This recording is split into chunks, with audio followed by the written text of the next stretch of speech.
Alam niyo guys, maliban sa pagtatanim, meron pa akong ibang pinagkakaabalahan ang pag-aalaga ng mga native na manok sa aming backyard.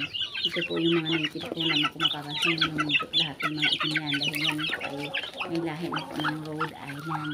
Yun po yung mga manok na medyo malalaki na umaabot na 5 kilo yung talagang mapapakain at maalagaan ng tama.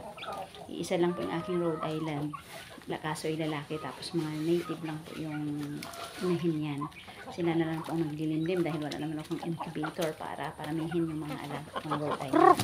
Yan po, mga native lang po yung nanay, pero yung ama nila ay isang Rhode Island lang. Pero nakapagpapisa pa rin po ako ng mga sisiw kahit paano ay nakakatuwa dahil meron na pong inumpisahan ng mga lahi ng Rhode Island. Maganda pong alagaan sila dahil kahit mga organic ng pagkain lang ay pwede nilang nakakain nila tulad ng mga malunggay, nilang malunggay, mga dahon ng kamyas.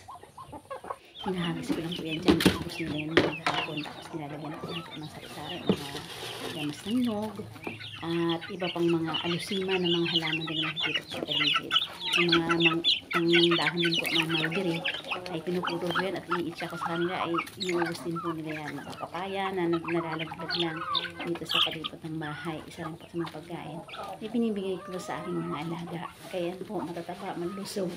Sakto sa panahon ang kanilang pangitlog dahil nakakain naman po siguro sila ng sakto doon sa kanilang nutrition na kailangan ng mga hayop na aking inaalagaan. Kaya isama din niyo po yan sa inyong mga ginagawa, nakakapagtanggal ng stress at syempre nakakapagbawas din ng mga gastusin dahil hindi ka nabibili minsan ng ulam, mga itlog, libre mo nang makukuha dito sa iyong mga alaga. Kaya magandang mag-alaga nito kung sana ma-inspire kayo sa pag-alaga ng ganito, kaya kahit pa paano ay hindi ka na gastos. Yan lang po, follow more. At syempre po maliban pa po doon ay pwede naman nating alagaan ito nang hindi tayo magastos ng malaki.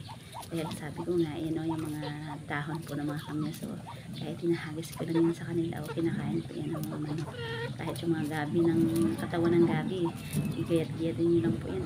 Itcha dyan sa loob ay kinakain po nila yan.